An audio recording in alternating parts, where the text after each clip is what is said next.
Hello YouTubers and Jeep owners. Today I'm going to be talking about the Badlands 12,000 pound winch from Harbor Freight and their Harbor Freight winch channel to mount it with. The first step you want to do to mount this winch is take off your factory fog lights. There's wiring on the sides of the frame that you need to unplug, and then go ahead and take those off. The next step is take off the license plate. Mine just has 2 bolts, no bracket. Then you're going to want to take off the sway bar cover. There's just 2 bolts on each side, real simple to remove. And then next, take a Torx bit and remove these 2, and they're on very tight. So I used a breaker bar. You can also use a socket wrench with a pipe on it to get some leverage. There's also 2 bolts on each side underneath. You have to remove those, and then you can go ahead and take off the bumper. Once the bumper's off, you can remove these rubber push bars. Those are going to be in the way, so we're going to have to take those off. And then go ahead and reinstall the bumper. Put the bottom bolts on each side and kind of tighten them up a little bit so that the top holes line up.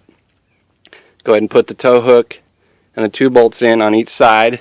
And then what I did is I took some duct tape and taped the bumper to the sway bar to hold it in position so that when I'm marking for my holes, it doesn't move. You can go ahead and take the top bolts out now, and what we're going to do is we're going to mark from left to right here. We're going to get this centered, so you can measure over, get it equal on each side, and then you're going to want to measure forward and back. And the winch has bolts that straddle this bumper, so you want to make sure that those are centered up. So you might want to mark those on the channel. There's tons of holes on here, and if you know where they're at, then you can center that up, and that gives you your reference point. Now I just used a Sharpie and I made line on each side, and then you can mark on the channel so that when you mark your holes, you'll know right where to set it down. And I used mounting tape, that foamy double sticky sidey stuff. I cut it to the shape of the hole and I set it down in the hole on each side, and then I eased my channel down onto it using my guides, and I got it in just the right position and let it sit on there and let the mounting tape stick to the back. Then I removed it and marked it with a Sharpie, tapped it and drilled it.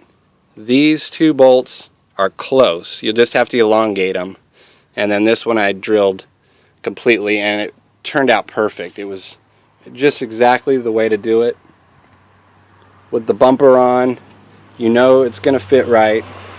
If you got the bumper off, you run the risk of it being off a little bit, and then your holes are getting too big and it's getting sloppy. So now you've got your holes drilled. You can go ahead and put the channel on there, and then if you want to put these back on, now would be the time to do that. Go ahead and measure and cut out a little notch just on the back side, and it looks like it, you can't even tell that it's cut, but it makes it fit right. So if you want these back on, now would be the time to do that. Next step is to go ahead and mount your fair lead. This isn't the fair lead that came with it. This is one that I already had, and I think it's a little better quality, so I went ahead and put it on. And you want to put your bolts in from the back and tighten them up here real good, because you're not going to be able to do that once this winch is on. And then the next step is to go ahead and put the battery terminals together. This is the ground for the battery. You'll want to put that on now, and then color-coded red, yellow, black. Once you've got your battery terminals together, go ahead and mount the winch to the channel. Get it nice and tight, because you won't be able to tighten it once it's on the channel. Once it's on the bumper, the bolts aren't accessible. Now if you want to put your sway bar cover back on, now would be the time to do that. However, it's going to be too big, so you're going to need to cut it. And I ended up cutting about this much off of it. Right about in the center of the Jeep line is where I made my cut. You know, I use this straight edge to get a nice straight line. I noticed in the middle it's a little bit wider than on the outer edge, so keep that in mind when you're cutting. And it fits good. It gives it more of a complete look. Putting all this back on together. What I used to cut it with was a cut-off wheel. with my compressor. Next step, we can just go ahead and put the license plate back on, and your fog lights, and your sway bar cover if you haven't already, and then you can run your battery leads. And I ran mine down along the right side of the frame, and it came up underneath. I use heater hose to keep it from shorting out, and it worked good. Just slice it and wrap the wires, and then it comes up here. And I haven't got it hooked up yet, but what I did is it comes with this big circuit breaker, and it's hard to mount that to a stock battery, so I added this wire and hooked it to the battery side, and that'll run to my positive, and then this will run to the red lead, and this will be my negative. And so that just it worked out with the wing nuts on the terminals. I can add that whenever I'm ready. Couple things about this winch. It's the cheapest winch, 12,000 pound winch you're going to find. It's $2.99. The channel's $35 with a coupon. If you're going to go to Harbor Freight, don't buy anything without a coupon. You can get 25% off or just special coupons. It does get hot, so there's a duty cycle on this. You got to let it rest. Don't just run it and run it. Let it take a break.